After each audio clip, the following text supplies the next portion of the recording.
Well, and Paul, thank you so much. And we're glad we get to be batting cleanup on this, what I'm sure has been a fascinating day of discussions for exactly the reasons that Paul was just saying. One of the reasons we wanted to help bring all this together is we talk about supply chains. And obviously, as I come from Dow Incorporated, what we represent really is that fundamental input that goes into manufacturing of everything else. So 95% of all downstream manufacturing uses chemicals to develop their products, and not just the standard products we're all buying on the shelves today, but that next generation as we think about where consumer products especially are going, more sustainable, more resource efficient. How do we streamline the process and end up with materials that everyone wants and will be using in their own home? So we really want to get into kind of how these supply chains work. And I can't imagine a better panel than we've got this afternoon with Ed Brzytwa, representing the American Chemistry Council, Jason Alexander from RSM, and Quach from Under Armour. It gives you a really good scope for how we go from the chemical industry straight on to your workout equipment. And I think I really want to get straight into it with our amazing panel. So I'm going to do very quick introductions. Especially because I know we have some amazing insights in store for us for the discussion. And I really want to reiterate what Paul said. We've got a bunch of questions lined up, and I know there are many things that all of you are interested in. So use the Q&A, use the chat function, and we'll try to streamline all this together into a very interactive dialogue. And I do mean interactive because we've got such an incredible range of experience with our panel, starting with Ed, who is currently leading international trade at the American Chemistry Council. He is also my great friend and partner, not only leading ACC's work, but also the work of the International Chemical Association through the ICCA Trade Network and our efforts on global regulatory cooperation. His role really focuses on US trade policy negotiations and how to strengthen the business of chemistry. And he comes by that pretty naturally with a wealth of experience, especially on the government side, before coming over to ACC, having worked at USTR and the Department of Commerce. After Ed, we'll hear from Jason Alexander, the Principal Industrial Sector Analyst at RSM, and again, represents, particularly in that analytical point of view, exactly what we're talking about, bridging the supply chain, where not only great experience with the chemical sector, but also broader manufacturing and specifically automotive. Over 15 years worth of experience at RSM, including when he was named as an analyst in RSM's Industry Eminence Program. After, and certainly last but not least, we do have Quach, who will close out our panel as the Senior Director of Government Relations at Under Armour. Hun leads the Government Relations Program for Under Armour, which I'm sure, as you all know, a leading inventor and a distributor of athletic performance apparel and equipment. But again, as we talk about range of experience, Hun joined Under Armour after working for the Retail Industry Association and previously serving at USTR. So what I love about our panel is that we've got great, deep experience, not only working these issues today, but having worked them both public and private sector side throughout their careers. So I'm going to stop right there and open it up. Ed, we'd love to hear your thoughts. You've worked so much on making sure that the chemical supply chain has access to key markets. What do you consider the most important elements of a truly competitive supply chain? Well, thanks, Lisa. And just to say, it's, at ACC, we represent the business of chemistry, and we get to work with a great group of companies, including Dow. So thanks for including me on the panel. I just want to start by putting out a thought. Might be a little bit outside of the conventional wisdom, the prevailing wisdom in conversation, but here it is. U.S. manufacturers and chemical manufacturers need imports, and they need fortified and resilient supply chains to remain competitive in the global marketplace. That sounds weird, doesn't it? I mean, but seriously, competitiveness and innovation are two sides of the same coin. So in order for a chemical manufacturer to be innovative, they have to be competitive. And in order for them to compete, they need supporting policies that allow them to innovate. And they are working on solving problems around the world and some of the world's most pressing problems. So when you think about the UN Sustainable Development Goals, for example, there are pressing issues like, finding ways to make water cleaner. I mean, that's just, I think, one of the best examples you could possibly think about, because everybody wants clean water. It's what we're really trying to focus on at ACC is identifying the policies that support and enhance the competitiveness of our member companies, but do not detract from it. So I'll paint this in a broader picture on trade. Chemicals are a highly traded sector. They're traded all over the world. They're traded in every region. Chemicals go into every single type of industry, as Lisa said.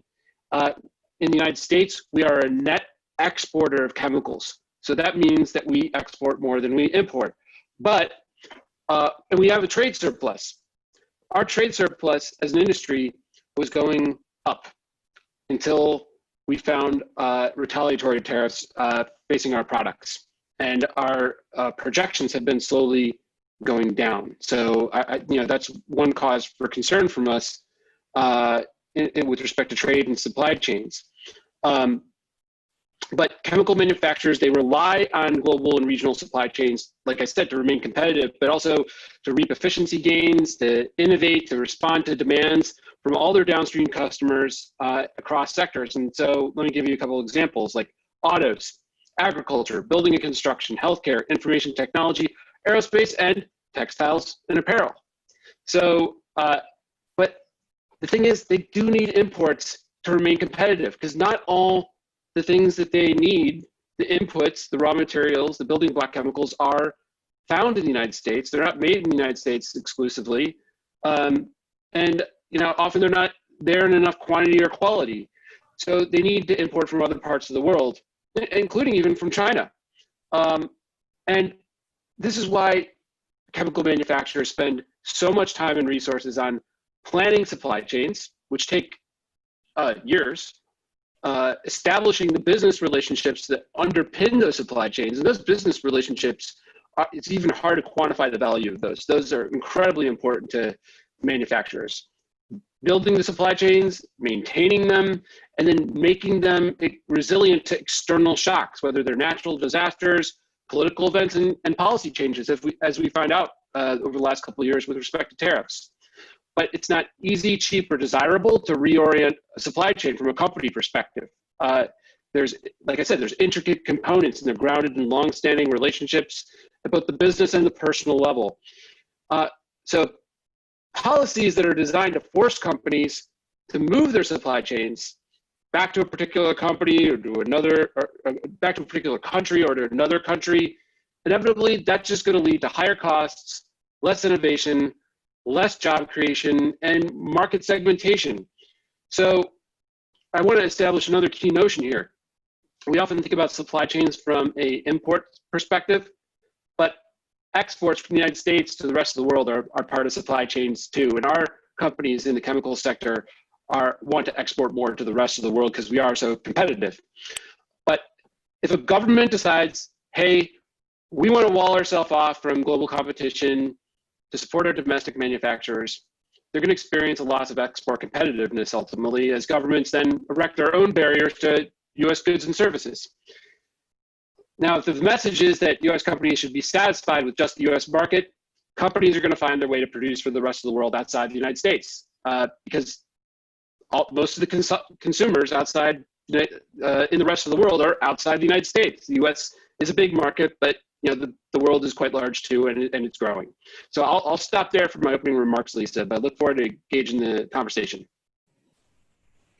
Thanks very much, Ed. And Jason, I know that Ed just covered sort of the watershed, but especially as you think about it across industries and the chemicals feeding into, I'll ask you the same question. What do you see as being the competitive elements that really drive viable supply chains?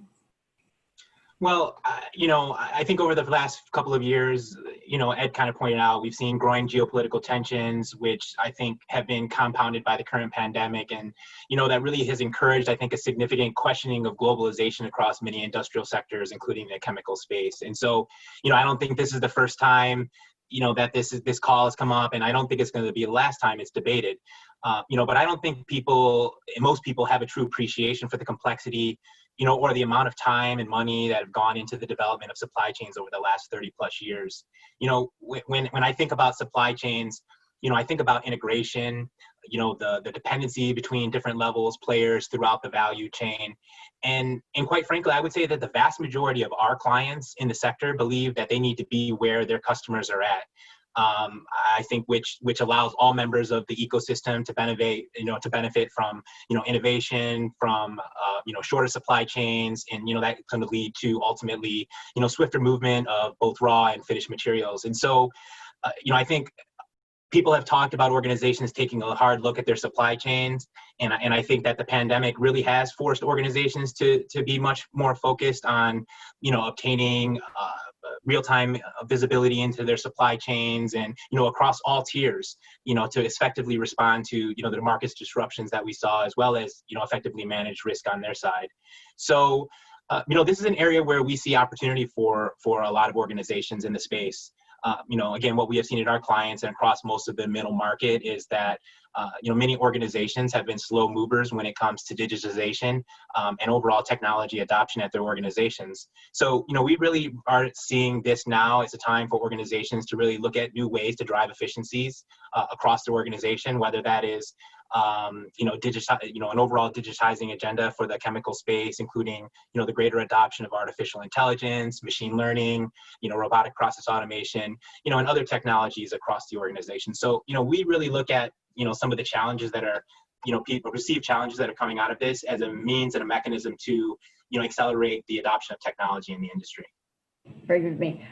Sorry, especially to your message there about being in the market for the market. I know that's certainly how we look like it's Dow. When we think about China, our engagement there really is about driving that and engaging in that very vibrant domestic marketplace. Given there's so much production feeding into the population right there. And Hun, I think that's certainly a great example of where as Under Armour, as one of those recipients down the chemical value chain, turning our products into ones that actually people will pick up in the store.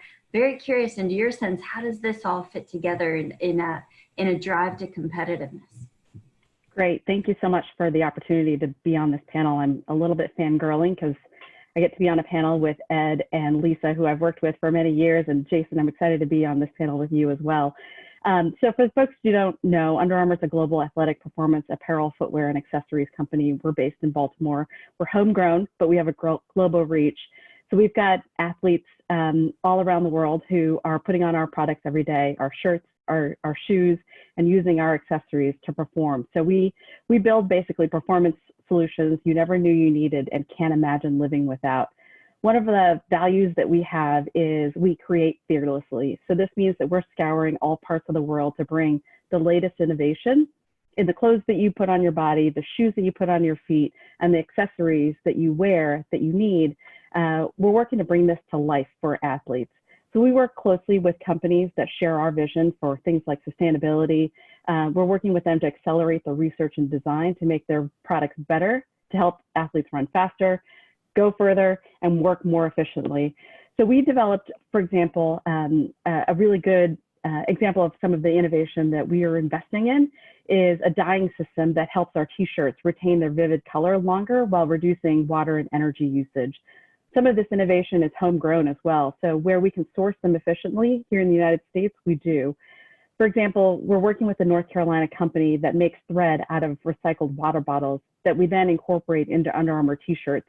And so the cool part is that we've saved over about 10 million water bottles that we've incorporated into t-shirts. And the best part of the whole thing is that that t-shirt performs to what our athletes expect. So that's fantastic.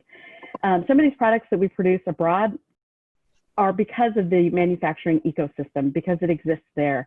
And some of these places include China. Some of the apparel manufacturers, for example, are investing significant capital in the technology that we need to make the most innovative products in the marketplace. And to Ed's point, I think that some of that is centralized in certainly Asia, but certainly also in China. So in the end, our international supply chains often make a better business case for why U.S. industries need to be investing both here as well as abroad, as to Lisa's point, for those Chinese consumers. So many US companies are looking at ways to modernize their international supply chains as a way of focusing where they make these products using the innovation that exists out there, but turning that around more quickly for our customers. So this includes making products locally for the local market. So for China, that's a major market for US brands.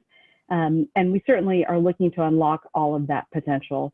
We think that there's certainly policies that, and Ed will probably agree with me on this, there are certain policies that the US government, as well as other policymakers, should be reviewing, supporting programs like the Miscellaneous Tariff Bill, looking at trade agreements and modernizing the rules of origin that reflects how we build our products and how do we incorporate the US global value chain into that product, including things like chemicals.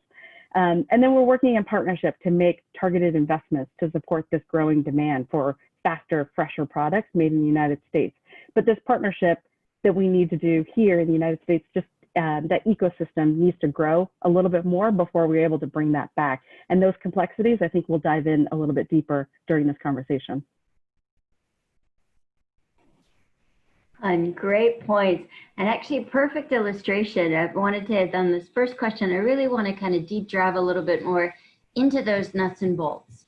You know, we've talked a lot about kind of the elements of supply chains and what they do, but I think it'd be really interesting to get into how they work. It kind of goes back to your point, Ed, about, you know, there can be real challenges when you think about, and while a lot of that is conversation going on now around COVID about diversification of supply chains, or ensuring that efficiency, Jason, as you spoke to, kind of the risk management of your supply chain, there are a lot of elements to think about. I mean, these are not easy things to move or replace. So I'd be very curious to kind of get your sense as you walk through like those various elements from production to delivery to customers, very often several customers along the chain. What are some of those elements of supply chain we should really be thinking about in terms of how they operate and also the benefits we bring? I know when I speak for Dow, when I talk to our supply chain guys, that's one of the things they talk a lot about is when we think about certifying, either with certifying suppliers certainly into our supply chain, that's a lot about education on standards and safety and even environmental awareness. What are some of the components of supply chain that our audience should really be thinking about when they think about the benefits that we're bringing? Maybe Jason, I could throw that to you first. Yeah, I think a lot of our clients, when they, like I said earlier, they're looking at it in terms of, wanting to be where that ecosystem is at. I think that when they look at it in terms of their ability to innovate, their ability to collaborate, and their ability to, take advantage of the advanced technologies that are now, being adopted by more organizations, being where they're selling, is important to them. I always, say this when I talk to my automotive clients, right? And people just say, bring the supply chain back to the United States. Well, I've never could imagine us that we're going to build a car here and then ship a car to China to sell, right? So I think, not just when you take into consideration a lot of the costs for manufacturing, but then the transport and the logistics costs, I think there are a lot of people don't take that into consideration, as well as the infrastructure that is required to be able to support, not just the chemicals industry, but, just manufacturing in general. Again, these supply chains have been built over many years. If you think about roads, bridges, ports, all of those things that would be required in order to, for instance, take China, manufacturing out of China and put it in Vietnam or whatever. You have to think about, do these countries have the infrastructure? And then in a lot of cases, I think that answer is no. So again, Ed made the point. It's not just, tomorrow I'm going to take my supply chain and move it somewhere else. I think people need to take, a longer term view and a much more strategic view in terms of where they're trying to look for growth. A lot of our clients are looking for growth outside of the United States. So again, I think it's much more natural for them to think about, placing their production and, closer to where, they're ultimately going to be selling their products. Great point. Ed, I'm sure you hear a lot from members about, key issues or challenges around sort of the specific elements of the supply chain. What are some that come to mind? Yeah, look, I've spent a lot of time on supply chain throughout my career, particularly at the policy level, less so at the operational level. And one thing I think people would appreciate hearing about is what APEC is doing. and what APEC has done over the years. APEC is the Asia Pacific Economic Cooperation Forum. 21 economies in APEC, including the United States, including China and Japan. It is done. The work it's done on supply chain has been really innovative.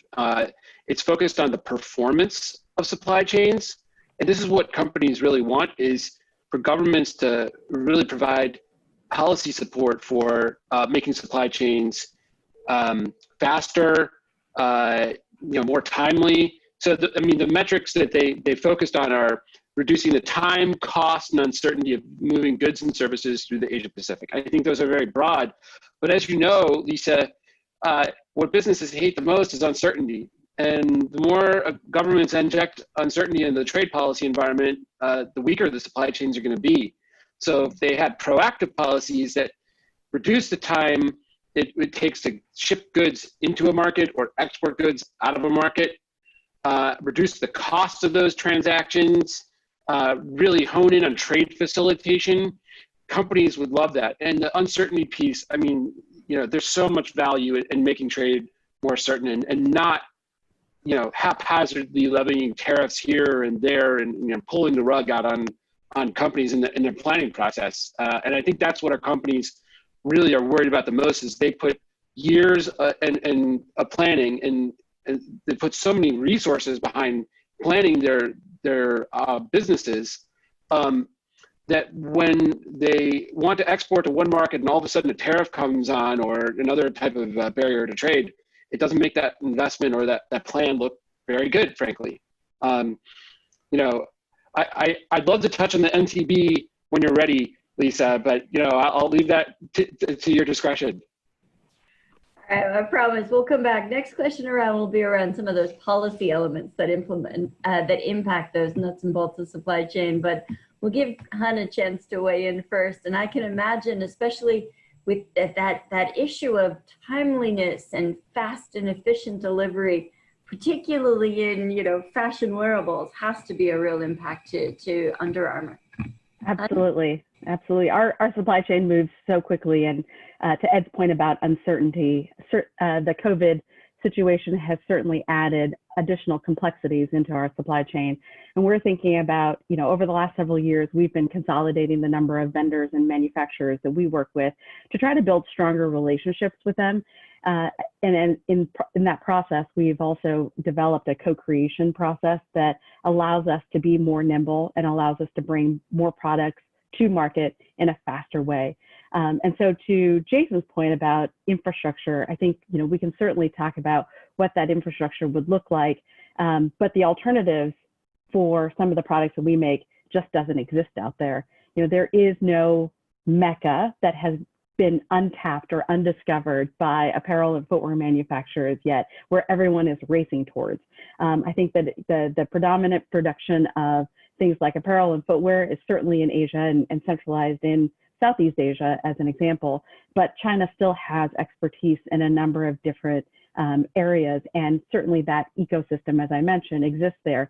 I would be remiss if I didn't get a chance to product placement here with our Under Armour face mask, which is produced with some really cool technology, but just as an example of why it's important to work with key manufacturers, the intellectual property that goes into manufacturing this face mask from, and in fact, I'm going to show the backside of this. Our bras helped us manufacture this face mask. And so it just goes to show you that, there are a lot of cross-cutting technologies that exist out there. And then the technology in the fabric alone that has our IsoChill technology that keeps that product breathable for our athletes to be able to wear on the field has been incredibly important. And so that ecosystem exists in China, that IP protection when it comes to the vendors that we work with very closely to protect the research and design that we've invested a lot of money into, that all exists there, and those partners are critical to us. But certainly from a COVID perspective, from a tariff and trade policy perspective, we're all dealing with similar challenges. Absolutely, and excellent product placement. I think you've all surfaced too some really interesting, and we've touched on a couple of different policy areas, but diving deeper into that, actually, I want to first touch on the points about infrastructure. And this kind of plays back into, Ed, what you were talking about on the trade facilitation space too. You know, as we've mentioned with COVID and the incredibly challenging environment that we're working in now, infrastructure clearly has been an issue that's been raised policymakers for quite some time, but you know, now can be part of that economic recovery and resilience movement too, is as we look and hopefully continue to positively come out of this crisis. You know, infrastructure is one of those things that's kind of a natural for any government to turn to in terms of, you know, restarting or accelerating economic growth. And infrastructure, obviously, one of the best ways of going about that is if you really do kind of comprehensive planning where the investments in things that get you that, you know, the two-for benefit. You know, they can be roads for communities, but if they're a road that actually covers manufacturing plants as well, you know, you're getting that much additional kind of societal and economic benefits. So I'm curious your sense as we look and think about, you know, whether it's the infrastructure policy and that alignment to export promotion, or as we've mentioned, tariffs and intellectual property, trade facilitation. There's a host of issues, but if you were thinking about priorities that would really make a difference in the supply chain these days, you know, what are the top two things that you would encourage governments to focus on and prioritize as we look positively at what policy can enable in terms of supply chain development?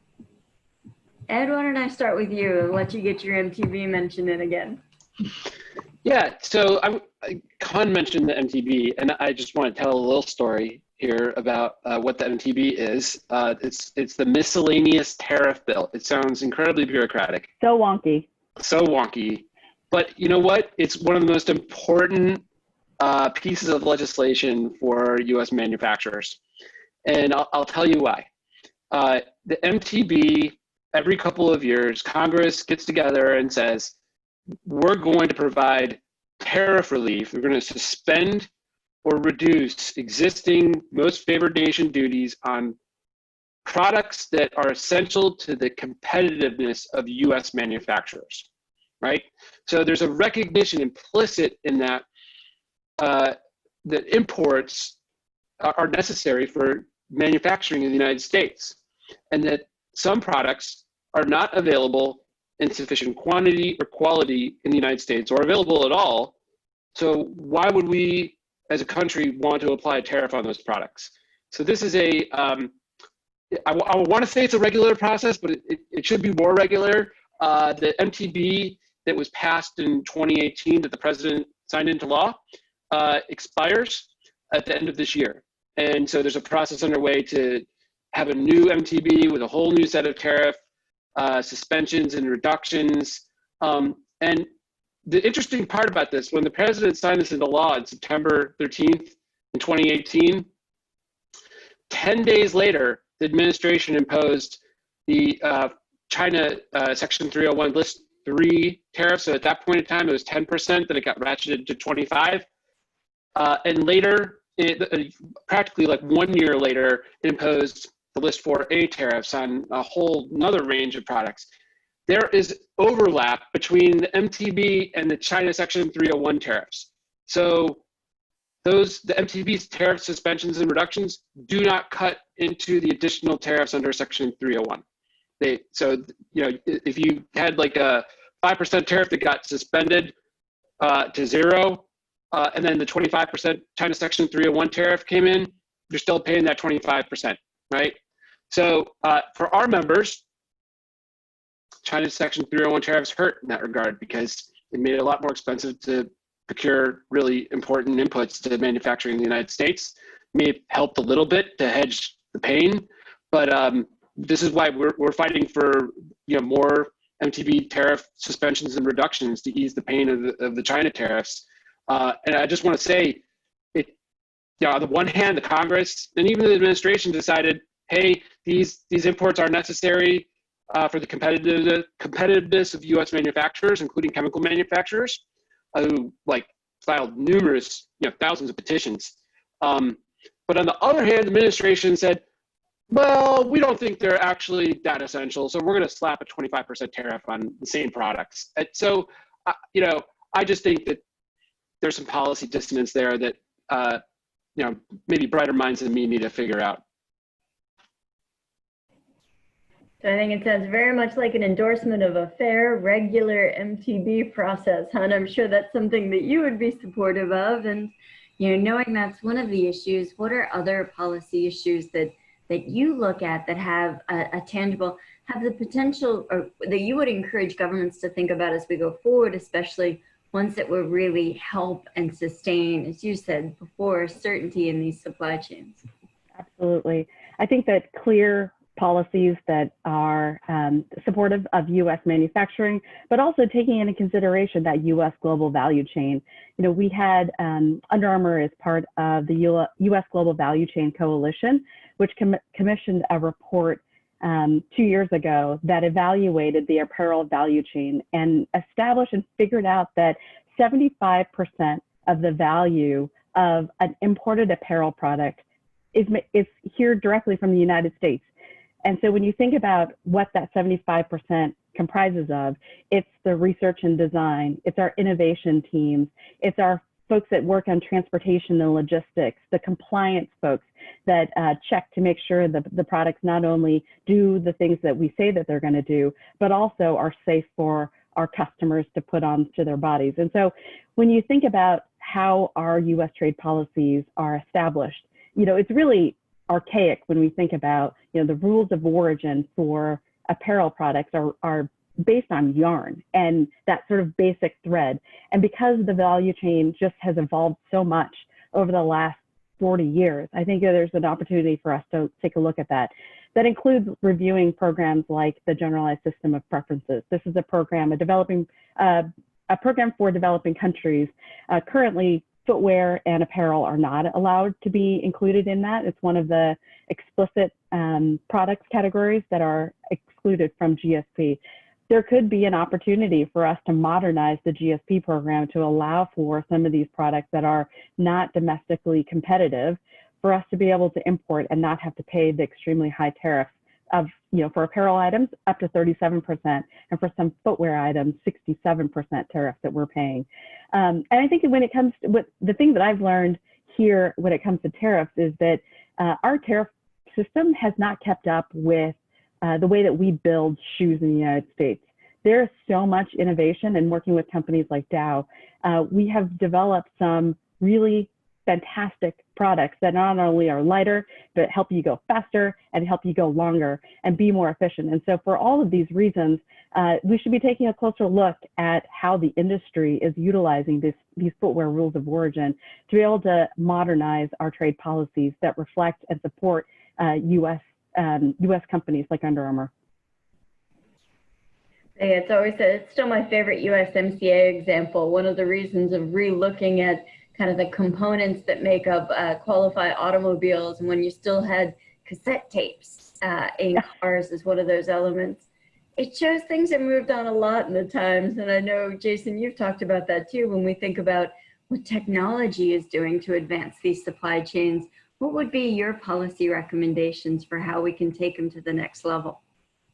Well, I mean, I would agree with, kind of what Ed and Hunt said there. I mean, we are in favor, and I think the vast majority of our clients are in favor of policies that, are promote well-planned infrastructure projects that, are designed to strengthen, the communities they are in, boost the local economy and expand opportunity for all the individuals that are participating there. But, I mean, I guess if you look at, across the globe and across the world, the cities and the regions that are thriving or that have handled, probably the response to the global pandemic the best, I think are those ones that, have ultimately invested in their critical infrastructure, their roads, their transit, their water, their energy, their freight.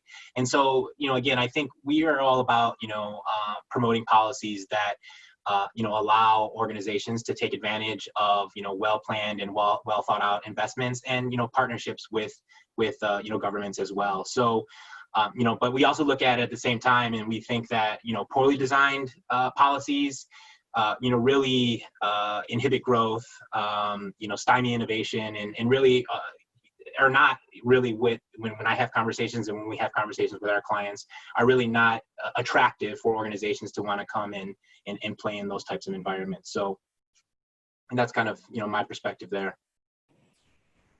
I think it's great perspective because it really echoes, I mean, Hun, what you were talking about a second ago too, about the value of being in these markets and what that does, being close to the customer, being able to participate in a market drives a lot of value back here in the United States too, whether it's the innovation, the R&D you were talking about, even Ed, to what you had mentioned at the outset as well, not everything is made everywhere in the world. There are great components that by being in the market, by having the business relationships we talked about before, that drive an opportunity to do more, not just be a seller on the supply chain, but really be that innovative partner. So I'm curious on your sense about with the engagement with the breadth of these supply chains and being on the ground in China, how you see that driving value back here in the US, the mutually beneficial elements of these supply chain relationships. Ed, Sure. Do you want to lead off on that?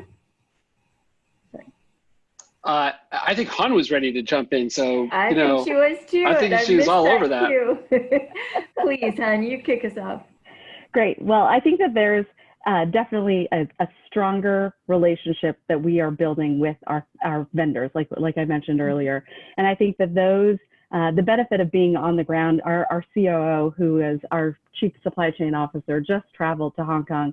He was one of the few people probably who traveled internationally to go visit some of our vendors. And he was saying how important it is to be able to sit face to face with our customers, with our manufacturers, to not only check in with them, but show our empathy for what's going on. I think we're sort of in this together, and show our commitment to some of these vendors that not only are they showing up for us and delivering on product that our customers are demanding, but they're also maintaining a commitment to the same values that we share with them. So things like sustainability and workforce protection and all of these values that we insist upon in our social conduct contract with them. I think these are all the kinds of things that we are bringing as part of our, we in the trade policy world talk about in our, exporting our values to China. I think similarly, for those Chinese customers, they get a US brand that they've never put on their bodies before. And when they do, I think they feel really an affinity, not only to our brand, but also to the US part of the Under Armour story. So I think that, there's a little bit of values, there's a little bit of brand, but there's that commitment between one another that we hope to leverage over the coming years. Because I think that that's the important part of trade, that it's not just about, dollars and cents, but it is about those close relationships that we build over time with one another. And Lisa, I'll provide a few points here as well. I want to go back to exports. As I mentioned, US chemical manufacturers are exporting to the rest of the world. Our top two export markets are Canada and Mexico, and that's due to the highly integrated North American market that was built through NAFTA and now through the USMCA, the US-Mexico-Canada agreement. But number three is China. And up until the dispute between the US and China started, we were exporting more and more each year to China. We were exporting, I think in 2017, $13 billion a year of chemicals to China. That number has dropped off a cliff since the trade war because China applied retaliatory tariffs. And so we are not exporting as much to the China market, which is the biggest, fastest growing market for chemicals in the world. And it's not just about exporting from China to the rest of the world. It's about Chinese domestic demand. The companies want to be in the China market because of the China market. They want to stay close to it. So if you impose a tariff on US exports to China, companies are going to use other markets as platforms to export to China. So what is happening is the companies that were exporting from the United States are seeing their market share eaten by domestic competitors in China and by other companies around the world, whether they're exporting from the Gulf, from Europe, or from other parts of Asia. So this is cause for concern for us because there's a lot of, look, U.S. chemical manufacturers are investing over $200 billion in chemical manufacturing in the United States because of our low cost access to natural gas, which is both the feedstock to the production of chemicals and also the energy source. So, the trade situation is undermining this historic competitive advantage. And what we want is more sensible trade policy that supports our exports as opposed to makes it a lot harder to export from the United States. It's definitely cause for concern. I'd imagine, Jason, that a lot of your clients would echo that statement as well. And I'm curious your thoughts on how they see that value quotient of being in China for China, but driving U.S. growth at the same time.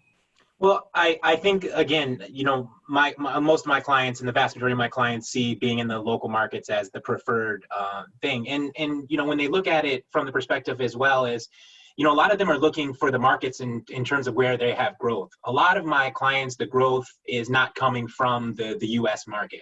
The growths are coming from either emerging markets or, in a lot of times, right, a lot of the growth that's being driven in the chemicals industry right now are being driven by, India and China. And so, again, I think, when they look at in terms of their ability to grow their business, they're looking for, the ability to export or, again, have production where they're going to have it in terms of their strategic focus instead of thinking about strategically how they're going to manufacture in the United States for the rest of the world. I think, can I build on that a little bit more? I think that there are, when COVID hit, I think that allowed for companies to just really take a hard look at their supply chains. And I think that as companies are evaluating what products they make in China versus what the products they make in China for the Chinese market, I think there's a couple different components that they're thinking about. And one way to slice and dice this, and I'm not, this is from my experience working at RILA, I would say that there are some components that are just your basic t-shirts. Call them your, whatever your white polo is, it's your white polo. And you can manufacture a ton of that. And so the question there is, can you diversify that for the local market? Can you, produce that product in 5 different factories for each different region and keep it just basic? But for the really high tech products that we make, for example, I think that we have to really drive down into that supply chain and really understand what are the complexities and what are the alternatives to building that product elsewhere. And for some of these products, I would say that there are significant challenges of moving that outside of the regions where we are. On the other hand, I think that there are certainly partners that are willing to work with us to seek out what those alternatives would be, whether it's utilizing policies that exist or thinking about how to rejigger that product a little bit just to be able to make it work within the existing environment. So I think I just wanted to just add that bit of color for some of the apparel manufacturers that I've worked with in the past, in my previous life, as we are trying to navigate and think through how our supply chains would respond to the trade policies that Ed talked about. There's such great points on it. And I want to turn this a little on the side too. And we've talked a lot about the impact U.S. trade have, but especially as we're talking about, the value so much of us find of being in the market for the market. What are some of the things you would see on the China side that would make supply chains, especially given the breadth of the domestic demand? We've talked a little bit about, obviously they've made some real significant progress, especially recently on intellectual property. The trade facilitation, similar, a lot of infrastructure, especially port infrastructure investments taking place. We haven't really touched on maybe some of the deeper areas like around regulatory. Are there priorities that the China side should focus on too that would kind of raise the bar when it comes to the supply chains, especially access to materials in China that are doing so much to source that consumer demand? Ed, you want to take that first? Yeah, I'd be happy to. Look, I think China just needs to continue on a path where it's opening its economy and providing more competition. Clearly the phase 1 deal between the United States and China has made progress there, but in the long run, if China is just doubling down on protecting its domestic, companies at the expense of imports, at the expense of foreign investors, I don't think that's a good approach for China's long-term growth. And I think there are a lot of people in China that recognize that.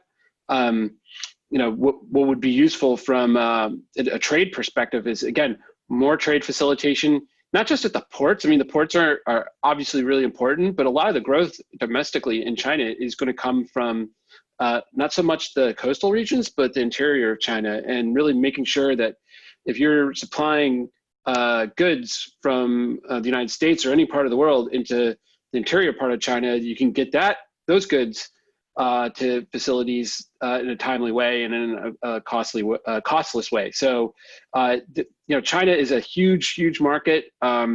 It's complex, and I think, the more you can reduce external and internal barriers to trade, the better off companies are going to be who are trying to invest in China or export to China. Jason. Yeah, Lisa, I will tell you, besides the challenges, with, just kind of the application of law sometimes at a local level, a lot of my clients talk about that.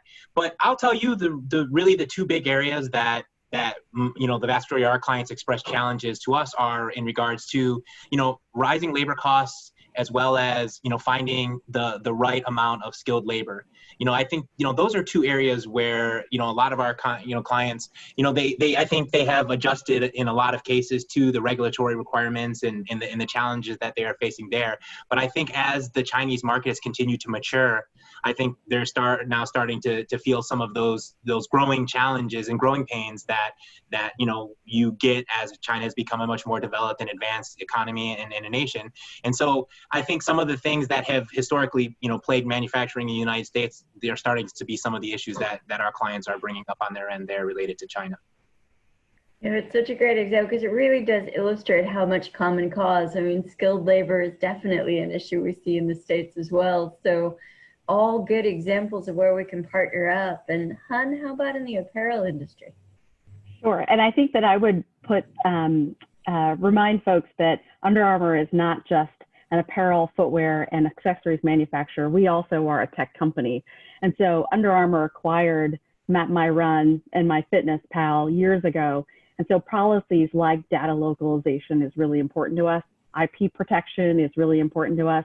And so as we're thinking about how we're reaching our customers in China, it's not just at the storefront and the retail sector, it's also how we connect with them as athletes in measuring their performance throughout. Such great examples, and I really want to build on that too. And I feel, Han, you've given us a number of really good examples for this, but I want to bring it back to that innovation component. We've talked about all the elements of supply chain that make it possible, but one of the great, as we said, kind of the flip side of that competitiveness coin is the innovation capacity. And I think as we've mentioned kind of across the panel, being in these markets, being able to bring expertise that we're developing maybe in the States, but also, processes and products that we're learning about as we grow in markets around the world. That US-China supply chain relationship, there's been a lot of capacity, and I know certainly as Dow, particularly in the sustainability space, how can we leverage supply chains to promote more resource efficiency and energy efficiency? Build better manufacturing processes and production lines, that help everybody not only, build to a better product, but do better for their communities. So I'd be very curious your sense or examples about where, working through these supply chains have created new innovation capacity, whether it's, on the process side or the product side. There's certainly a lot that we learn from each other. Absolutely. And I'm so glad you asked this question because it is something that our CEO is quite passionate about. It has become one of his strategic priorities for our team, our sustainability team, which, the team led by Michael Levine is a terrific, talented gentleman who's put a lot of thought into this space. I think that there's two ways to think about it, like you said, on process and on product. And certainly on process, there are a number of different organizations out there that we're working with very closely to drive some of those standards into the way that we build our product. So things like certification, quality assurance, the testing that is required. So working closely with the Chinese authorities, for example, and making sure that we're creating a global standard for some of these will not only ease the ability of some of these products to get to market, but it'll also streamline that process and make it go a whole lot quicker. But then on the product side, I think that we're working very closely with our vendors to think about how we make product from the get-go from a sustainable perspective. And I think that there's a number of different innovations that we're investing in to really think through that. We talked a little bit about in prep for this call, sort of that product eco cycle, right? So what do we do with some of these products once we're finished with them? And I think that we're thinking really carefully through and having really honest conversations about what that looks like for some of our products in that product life cycle. And we've established some pretty bold goals internally to figure out how we can achieve that, and identifying partners. We're almost there to be able to announce it, but I don't want to steal the thunder from our sustainability team. Well, look, it's a great way of teeing that one up. We'll look forward to hearing about that as a follow-up to this conversation. And yep. Jason, I can imagine your clients similarly have great stories about innovation and how they've been able to use this to sort of develop new industry offerings. Yeah, I mean, I think if you kind of, again, to me, it goes back to, technology and the adoption of technology. If you look at kind of what's going on, and one of the pillars of, kind of the fourth industrial revolution that we kind of find ourselves in is related to kind of sustainability. And I think, historically, that's just been one of the things that has been overlooked. And so I think, what we've seen is a lot of our clients, like their investors, as well as their employees, have been putting a lot of pressure on organizations to be thinking about, how they're impacting, the markets, excuse me, the markets they live. And really that's driving, and I think pushing organizations to be and have to be more innovative. And so I look at, kind of the ESG as a positive thing, and that is pushing organizations to, be more innovative, because they have to be more innovative to figure out how they're ultimately going to play, in that circular economy that I think, all of us are hoping that we're going to get to one day. Absolutely. Resources are limited, that's for sure. And that's certainly something, Ed, that ACC's been at the forefront on too. Everything from, fit for purpose plastics and recycling to, as you talked about before, environmental technologies that clean water or make cars run more efficiently. What are some of the examples that you'd like to highlight? Well, I actually want to talk about our COVID response because as an industry, we were designated as an essential industry amongst many others by the DHS, the Department of Homeland Security, and chemicals are in so many COVID-19 essential products. Our companies, and we've got a whole list of examples on our website, our companies have pivoted strongly to producing entirely new products that didn't even exist prior to the pandemic. Many of our companies are now producing hand sanitizer. They didn't even touch that space previously. They're producing face shields. They're producing more PPE. And a lot of this comes from very technical chemicals and plastics that are really fit for purpose. And what we've tried to we've tried to explain to the Congress and to the administration that by imposing tariffs, whether they're most favored nation tariffs or China Section 301 tariffs or any other type of tariff, you are making it harder for our companies to manufacture these products, these COVID-19 essential products, or the inputs to those products in the United States. The tariffs are just a cost. If the tariffs were suspended, we'd probably be producing more of these items, whether they're N95 masks or, like I said, face shields. There's plenty of examples we've provided in our public comments about this. So I think our companies are responding by innovating and innovating in the cleaning and disinfecting space, innovating in just protecting healthcare workers. So it's great to see the response, because the companies have really shown that the industry is an essential part of the U.S. economy. Including the very classy face masks that Han was holding up a minute ago too. It is a great example of where, being able to especially having, as we've talked about before, having that infrastructure in place, that foot in the market really does help you, especially at times like this, at a time like crisis, to be able to pivot and bring your expertise to the table to solve the immediate challenges. I mean, that's one of the reasons why so many of the ACC companies stepped up and created opportunities to contribute material to COVID response, because we all need to do our part. So I feel like it's great, whether it's, you know, in a time of crisis like this or a longer term, kind of from a sustainability standpoint, you know, that long-term footprint in solving challenges so that communities can continue to thrive. It's a great example of the value that we add on the ground wherever we're operating. I know we have only just a couple minutes left to the end of what's been a really, certainly for me, a really intriguing panel. I want to make sure to give everybody a chance, if you have a last 1 minute wrap up or key highlight that you want to make sure our audience takes away. I'd love to give a chance. We'll go around the panel really quick and sum up, especially as we think about everything that we're learning this afternoon. You know, these are really good examples of what we need to continue to work on. We've highlighted some policy areas. We've highlighted some really practical business areas. But this is going to be, as supply chains are going to continue to evolve and grow, and we want to make sure that we're sharing as many of those best practices as possible so that we all grow better. So Han, why don't I ask you for your final comments first? Great. I think that the takeaway for me is that supply chains are incredibly complex.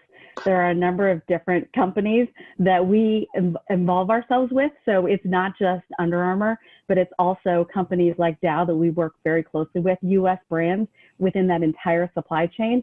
And so as policymakers are evaluating how to update our trade policies, for example, it's taking into consideration that entire value chain as part of that process. Great point. Jason? Yeah, I would just kind of highlight that. I mean, the complexity of supply chains, I think that, you know, more and more organizations, in order to be able to effectively play a role in the ecosystem, they're going to need to take advantage of that, you know, that technology so that everybody has the transparency that they need to make the most informed decisions. And I think that overall, that's going to create efficiencies for the overall industry that hopefully, you know, can go back into R&D and further, you know, growing the industry overall. So to me, it's about technology. Great point. Ed? I want to go back to the MTB, the Miscellaneous Tariff Bill. We strongly, ACC and our members, we strongly support Congress passing the MTB this year, perhaps in conjunction with renewing the GSP program, Generalized System of Preferences. We were the largest class of petitioners. Having these tariff suspensions and reductions, it's really going to alleviate costs for us and help our companies innovate and respond even to a greater degree to the pandemic. But just looking ahead, you know, the underlying legislation for this is the American Manufacturing Competitiveness Act. So that like underpins the MTB. We recommend in the future that Congress also suspend not just MFN tariffs, but any Section 301, Section 232, or Section 201 duties, because it just doesn't make any sense to have those in place if you're talking about helping manufacturers be competitive in the United States. That's a perfect point to close this out, because I love the action-oriented, the call to action there, because these are things that we are going to continue to work on.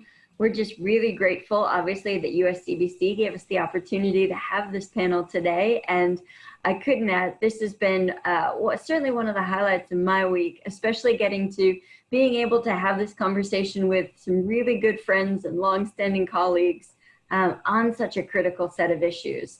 I want to make sure to thank everybody for the insights and the engagement, the fact that we'll kind of keep everybody engaged as these issues move forward. And with that, I'll hand it back over to Paul.